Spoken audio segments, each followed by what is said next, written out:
Saudara, sebanyak 1.777 peserta mengikuti ajang Jinggaran yang digelar oleh pasukan khas TNI AU Lanut Sultan Hasanuddin yang digelar di Makassar, Sulawesi Selatan.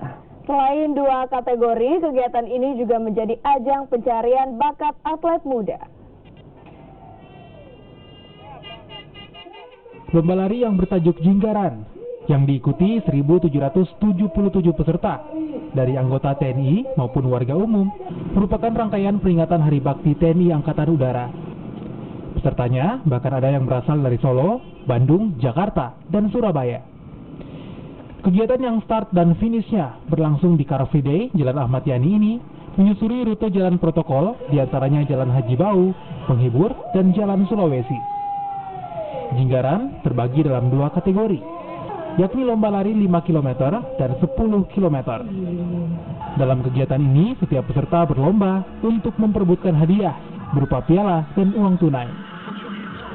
Jinggaran ini merupakan rangkaian kegiatan kami yang sudah kami laksanakan sebelumnya. Maksud dan tujuannya adalah bahwa kita ingin menyatukan seluruh komponen yang ada supaya kita bergembira, sehat. Kalau kita sudah sehat, maka pikiran kita akan jernih dan kinerja kita juga akan lebih baik. Ajang ini juga digelar untuk mencari atlet muda yang nantinya akan berlaga di ajang yang lebih bergengsi. Nila Rustam, Kompas TV Makassar, Sulawesi Selatan.